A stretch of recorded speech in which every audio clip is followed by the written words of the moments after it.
Pay attention to what I am about to say, for what I'm about to tell you has the power to shift your perspective on life.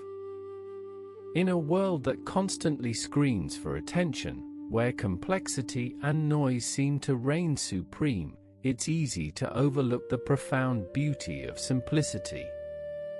You, like so many of us, may find yourself caught up in the whirlwind of modern life, yearning for a sense of calm and clarity.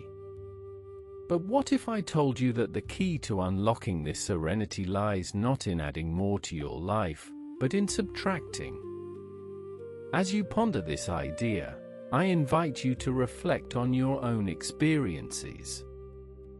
Has this ever happened to you? You're walking through a forest, or perhaps along a beach, and suddenly, in the stillness, you feel a deep sense of peace. It's as if the world, with all its intricacies and worries, has momentarily faded away. You are present, fully and completely, in this moment. What is it about such experiences that brings you this sense of tranquility? The ancient Stoics, with their emphasis on living in accordance with nature, were some of the first to grasp the importance of simplicity. Marcus Aurelius, in his Meditations, often returned to the idea that we should strive to live in harmony with the natural world, unencumbered by the complexities of our own making. For him, simplicity was not just a virtue, but a means of achieving a state of inner peace and freedom.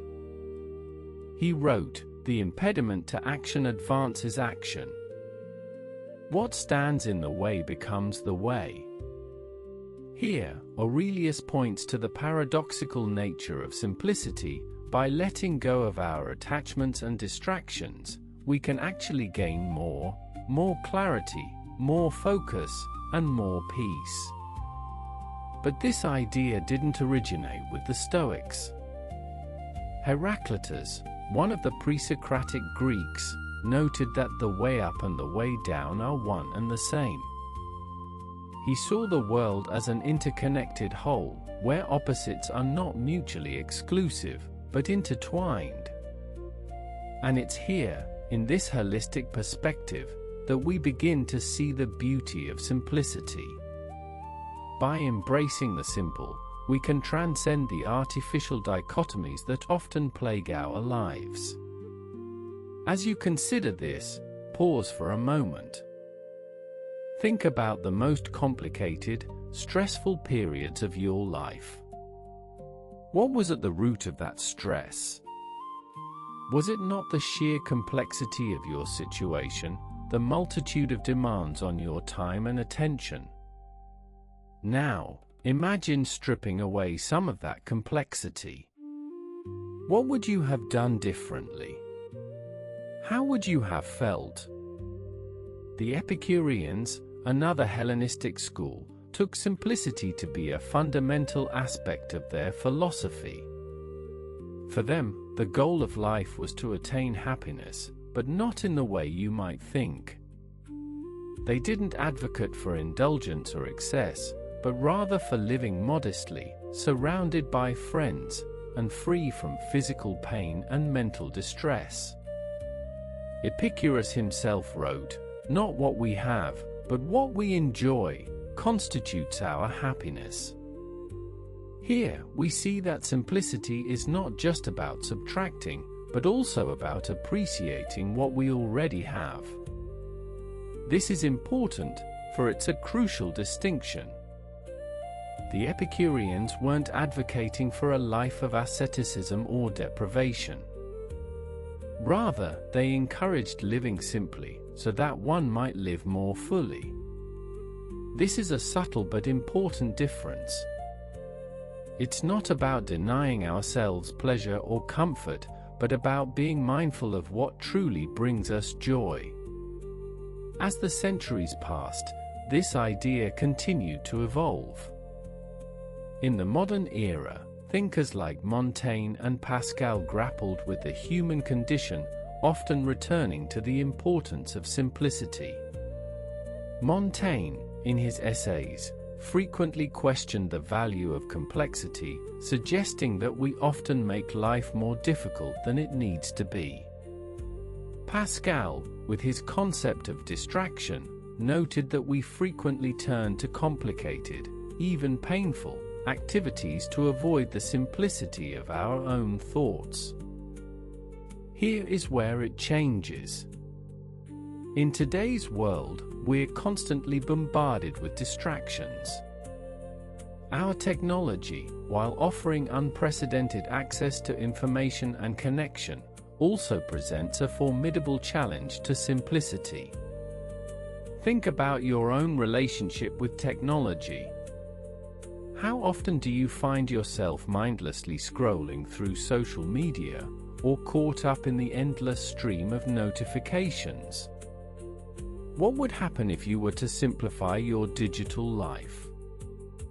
Would you feel more or less connected to the world around you? Write this down.